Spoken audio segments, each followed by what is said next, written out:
Hi అండి, నమస్తే. నేను మీ రోజా సౌజన్య. వెల్కమ్ బ్యాక్ టు అత్తమ్మ వంట. ఈరోజు మినప్పప్పు వడియాలు ఎలా చేయాలో చూపించబోతున్నానండి. ఈ సమ్మర్లో ఈ మినప్పప్పు వడియాలు చాలా ఈజీగా చేసేసుకోవచ్చు. మరి ఇది ఎలా చేయాలో, దీనికి కావాల్సిన ఇంగ్రీడియంట్స్ ఏదో చూసేద్దామా? ఫస్ట్ మినప్పప్పు తీసుకోవాలండి. నేను పొట్టు మినప్పప్పు తీసుకున్నాను. ఈ పొట్టు మినప్పప్పుని 4 గంటల ముందే నానబెట్టుకొని, నానిన తర్వాత ఈ పొట్టు పోయేంత వరకు కడుక్కోవాలండి. నేను ముందే క్లీన్ చేసి పెట్టుకున్నాను. మినప్పప్పు వడియాలకి పొట్టు మినప్పప్పు అయితేనే చాలా టేస్టీగా ఉంటుంది. కావాలంటే గుండ్లు మినప్పప్పు కూడా వేసుకోవచ్చు. ఇలా కడిగి క్లీన్ చేసుకున్న తర్వాత ఈ మినప్పప్పుని గ్రైండర్లో వేసుకొని రుబ్బుకోవాలండి. వీటితో పాటు నేను 5 పచ్చిమిరపకాయలు సన్నగా కట్ చేసుకున్నాను. 1 ఇంచు అల్లం, ఇది కూడా సన్నగా కట్ చేసుకున్నానండి. వీటిని కూడా మినప్పప్పుతో పాటు గ్రైండర్లో వేసేస్తాను. ఉప్పు కూడా వేసుకోవాలి. 2 టేబుల్ స్పూన్స్ వేసుకుంటే సరిపోతుంది.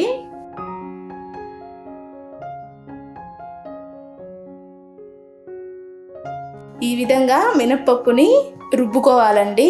ఇప్పుడు వడియాలు ఎలా పెట్టుకోవాలో చూద్దాము. వడియాలు పెట్టుకోవడానికి నేను ముందే మంచం మీద కవర్ అరేంజ్ చేసి పెట్టుకున్నాను. వడియాలు పెట్టడానికి ముందు చేతిని లైట్గా తడి చేసుకోవాలండి. అప్పుడే మినప్పప్పు మన చేతికి అంటకుండా జారుతుంది.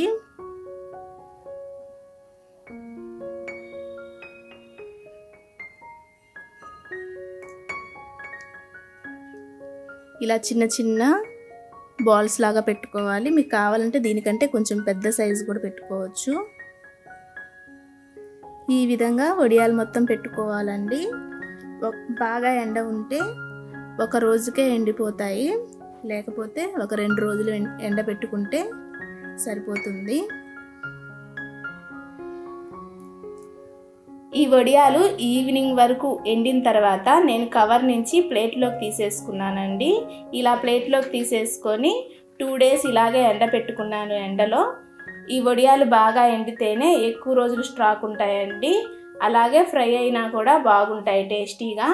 ఇప్పుడు ఈ వడియాలని ఎలా ఫ్రై చేసుకోవాలో చూసేద్దాం. ఆయిల్ హీట్ అయిన తర్వాత మినప వడియాలు వేసుకోవాలండి.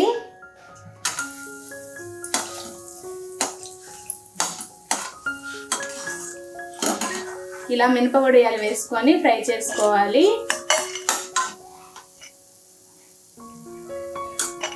హై ఫ్లేమ్లో ఆయిల్ని హీట్ చేసుకొని తర్వాత లో ఫ్లేమ్లో పెట్టుకొని ఈ మినప వడియాలని ఫ్రై చేసుకోవాలండి.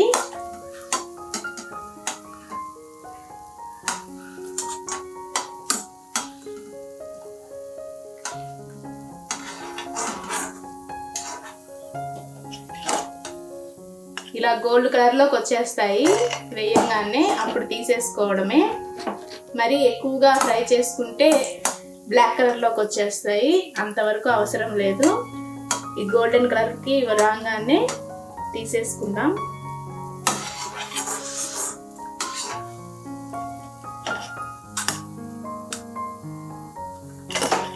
రెడీ అయిపోయినాయండి మినప్పప్పు వడియాలు. మీరు కూడా ఒకసారి ట్రై చేసి మీకు ఎలా వచ్చిందో మీ ఫీడ్బ్యాక్ని మాకు కామెంట్స్ ద్వారా తెలియచేయండి. ఈ రెసిపీ కనుక మీకు నచ్చినట్లయితే ఒక లైక్ చేసి మీ ఫ్రెండ్స్తో షేర్ చేయండి. ఇంకా ఇలాంటి మరిన్ని రెసిపీస్ కోసం అత్తమ్మ వంటను సబ్స్క్రైబ్ చేసుకొని పక్కన ఉన్న బెల్ ఐకాన్ని ప్రెస్ చేయండి. Thanks for watching this video.